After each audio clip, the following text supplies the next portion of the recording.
تا حالا بهش فکر کردی؟ به لحظه آخر؟ اون لحظه‌ای که نفس آخر رو میکشی، چشماتو میبندی و بعدش چی؟ یعنی واقعا همه چی تموم میشه؟ تیتراژ پایانی میاد بالا و خلاص؟ خیلی از ما با همین تصور زندگی میکنیم، این که مرگ نقطه پایانه. ولی چی میشه اگه بهت بگم این فقط اول یه ماجرای دیگه است؟ چی میشه اگه بهت بگم بزرگترین سفر زندگی ما درست بعد از تموم شدن زندگی شروع میشه؟ امروز نمیخوایم از بهشت و جهنمی که شنیدیم حرف بزنیم. امروز میخوایم پرده از رازی برداریم که هزاران سال در بلندترین قله‌های دنیا بین راهب‌های تبتی سینه به سینه منتقل شده.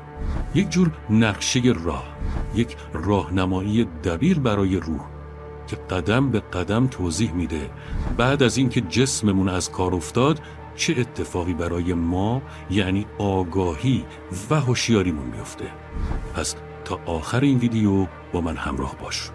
قبل از اینکه شروع کنیم یه لحظه وقت بذار و برای حمایت از ما و گسترش این آگاهی ویدیو رو لایک و کانال خودت یعنی بیدارگر رو سابسکرایب کن. فصل اول، دفترچه راهنمای روح. خب اول از این نقشه راه براتون میگم. اسمش کتاب تبتی مردگان هست. برخلاف اسمش چیز ترسناکی نیست، برعکس یه جور دفترچه راهنمای روحه. تبتی ها به مراحل بعد از مرگ میگن باردو. باردو یعنی چی؟ یعنی حالت بینابینی یا دوران گذار.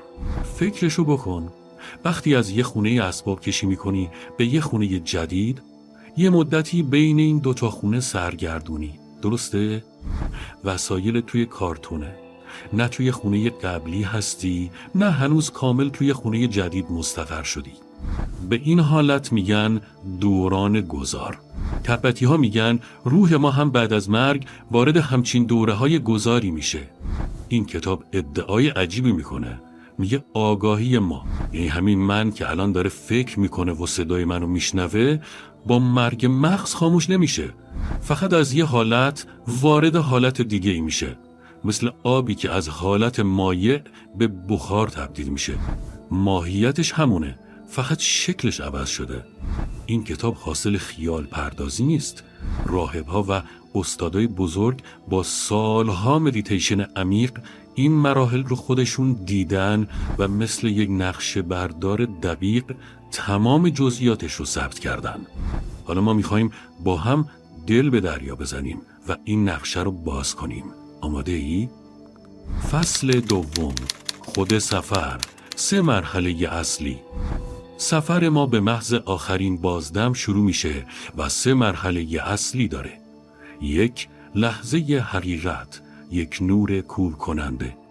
تصور کن همون لحظه اول که جسم رو رها میکنی یهو با یک نور فوق‌العاده شفاف و خالص روبرو میشی. نوری که از همه طرف تو رو احاطه کرده. این نور ترسناک نیست، خیلی آرامش بخشه.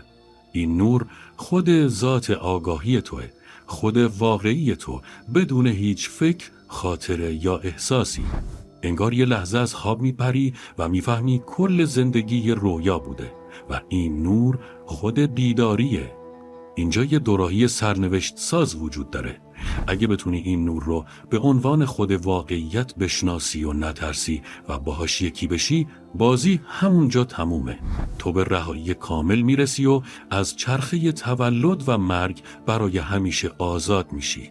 اما مشکل اینجاست که ما تمام عمرمون به جسم و دنیای مادی عادت کردیم. این نور مطلق و بی‌نهایت برای اکثر ما خیلی غریبه و حتی ترسناکه. برای همین ناخودآگاه ازش فرار میکنیم و اینجاست که وارد مرحله دوم میشیم. 2. سینمای شخصی ذهن. خب حالا که از اون نور خالص رو برگردوندیم، ذهنمون شروع میکنه به فرافکنی. یه جورایی انگار یه هدست واقعیت مجازی روی چشماته که نمیتونی برش داری و ذهنت شروع میکنه به پخش کردن یک فیلم خیلی واقعی. اولش تصاویر و موجودات خیلی زیبا و آرامش بخش میبینی. انگار تمام خوبی ها، مهربونی ها و بخشش هایی که در طول عمرت داشتی جلوی چشمت شکل میگیرن. اینا در واقع جنبه های مثبت ذهن خودتن. اگه بفهمی اینا از درون خودت میان و جذبشون بشی، هنوز شانس رهایی وجود داره. اما ماجرا به اینجا ختم نمیشه. کم کم فیلم ترسناک میشه.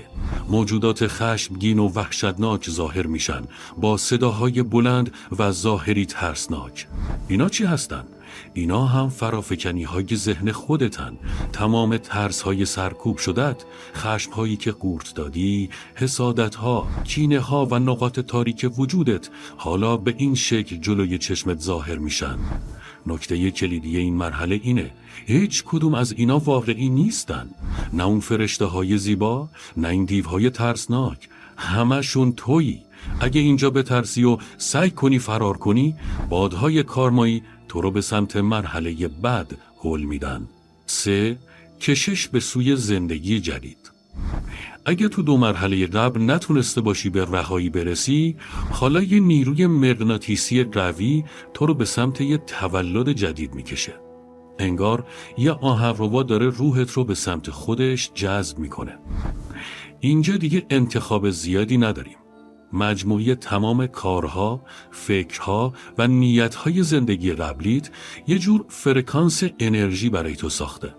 حالا این انرژی دنبال یه خانواده و یه بدن میگرده که با فرکانسش جور در بیاد. تو این مرحله تصاویری از زندگی‌های مختلف، پدر و مادرهای آینده و دنیاهای متفاوت مثل یه تیزر از جلوی چشمت رد میشه.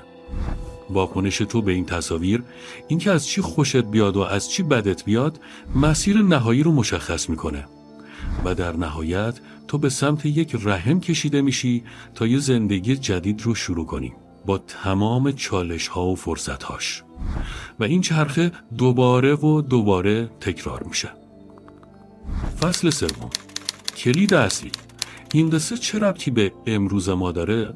خب شاید بگی این داستان‌های عجیب غریب تبتی خیلی جالبه، ولی به چه درد من زنده میخوره؟ اینجاست که میرسیم به قشنگترین و مهمترین بخش ماجرا. کلید اصلی اینه: ما لازم نیست منتظر مرگ باشیم تا این باردوها یا دوره‌های گذار رو تجربه کنیم.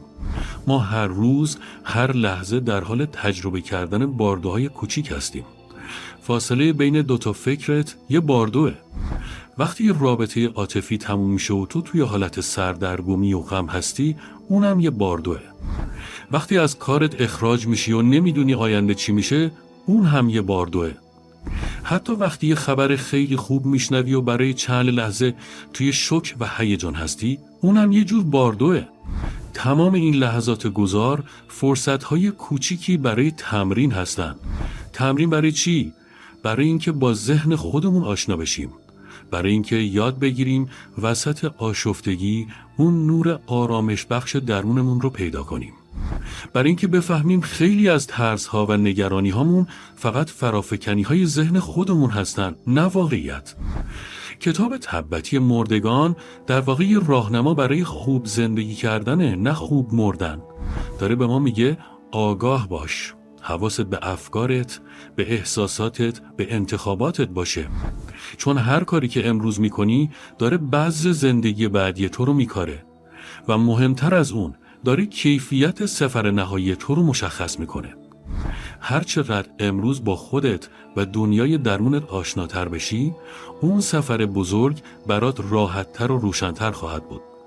پس این نقشه حالا دست شماست. سفر اصلی زندگی همین لحظه است. حالا شما بهم بگید کدوم بخش از این سفر براتون جالب تر بود؟ فکر میکنید آشنا شدن با این مفاهیم میتونه دیدتون رو به مشکلات و چالش‌های زندگی تغییر بده؟ نظراتتون رو حتما برامون بنویسید، چون هممون همسفر این راهیم و از تجربه‌های هم یاد میگیریم. از ویدیوی پیشنهادی روی صفحه دیدن کنید.